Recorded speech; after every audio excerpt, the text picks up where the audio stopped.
ขอน้อมไว้คุณพระศรีรัตนตรัยแก้วสามประการพระพุทธพระธรรมพระสงฆ์น้อมนมัสการพระเทรานุเทระเจริญพร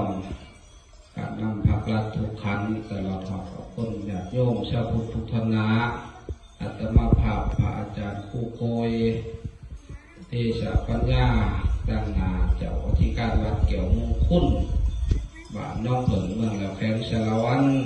ขอบโดยอำนาจการปกครองมีฐานในบาทเลขาในพักการแนวโฮมตลอดของสารวัตรพ่อแม่ประชาชนชาวบ้านน้องเผิงได้มาอัดคลิปแจ้งข่าวบุญชาปนกิจศพอาจารย์ปู่ไกรสอนเหลี่ยมดวงมณีหรือยาปู่เกลือนที่ได้ดวงลับไปดังนั้นวันชาปนกิจศพเหมือนจะได้จัดขึ้นคือเมื่อวันที่31เดือนตุลาทางวัดจะได้ทำพิธีตั้งกองบุญของทางตั้งกองวัดจะทำพิธีวัดสงฆ์พระสงฆ์จำนวน2 องค์เพื่ออุทิศดวงวิญญาณเนี่ยปูอุทิศดวงลับไปแต่หมดที่1พฤศจิก2025ความสะอาดมีการตักบาตรถวายทานตัวแรกมีการเคลื่อนศพลงสู่สถานที่หอบพระเมรุแล้วก็เวลา8 โมงครึ่งหรือเช้าโมงจะได้ทำพิธีถวายเพลิงห่อนดังนั้นจิตแจ้งข่าวมันยังออกต้นญาติโยมชาวพุทธทุกท่านนาทั้งไกลทั้งภายในและต่างประเทศรวมเอาบุญเอากุศลทำบุญนำยาปูในครั้งนี้เพราะว่ากิจกรรมในการจัดงานชาปนกิจศพในครั้งนี้จะมีหลายอย่าง1ก็มีการกบกันงั้นในนั้นทางบ้านก็เห็นดีออกต้นญาติโยมชาวบ้านน้องเผิงก็ได้ทำได้ปรึกษาหารือเห็นดีกันจากหมอลำเรื่องมาคบกันในมูลค่า35 ล้านแต่นอกจากนั้นก็มีการ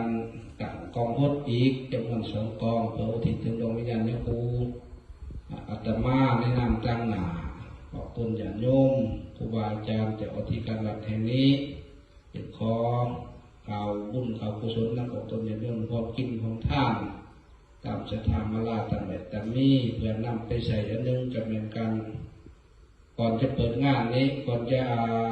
ทำพิธีชาปนกิจศพก็จะได้เป็นทางก็เป็นขาดถึงห้อนก็จะใช้มุ่งขาไล่เติบซ้อนมากก็เป็นความเป็นเจ้าภาพหอพระเมรุมุ่งขา13 ล้านก็ความเป็นเจ้าภาพเงื่อนหลักคำกองวัดของครูบาอาจารย์สั่งนำกระทำบุญในครั้งนี้ขอเสียเชิญเจริญพรกับตัวญาติโยมทุกทางทุกคนทั้งไกลทั้งไกลผู้ใดอยากรวมกินของท่านทั้งออนไลน์แต่แม่นทั้งบัญชีพระอาจารย์ของทางเฟซบุ๊กในนามวัดตรงซีเมืองนั้นแล้วก็ผู้ใดมีเวลาอยากมากินมาทานวัดถึงว่าเจริญพรหรือว่าผู้ใดมีศรัทธาอยากสร้างโครงท่านเป็นต้นว่าน้ำดื่มเกี่ยวของชั้นเกี่ยววางของข้าวต่างๆในมืองานชาปนกิจศพจะเจริญพรทางทุกคนเป็นเจ้าภาพใดติดต่อพัวพันทางอำนาจการปกครองก็ได้หรือว่าทางพระอาจารย์ผู้ที่เป็นตัวแทนทั้งเป็นลูกเป็นหลานของแม่ปูก็ขอแก่ข่าวทุกทางทุกคนมารวมเป็นเจ้าภาพเจ้าการกันชุดถ่ายนี้ขอไว้ใช้ให้พรทุกทางทุกคนมีแต่ความสุขความเจริญปราศจากโรคภัยไข้เจ็บแต่หนักต่อไปขอให้ดวงวิญญาณยาปูเพื่อไว้ใช้ให้พรกับต้นญาติโยมจงมีแต่สุขแต่ใช้ให้หลับให้รวยทุกทางทุกคนเถิด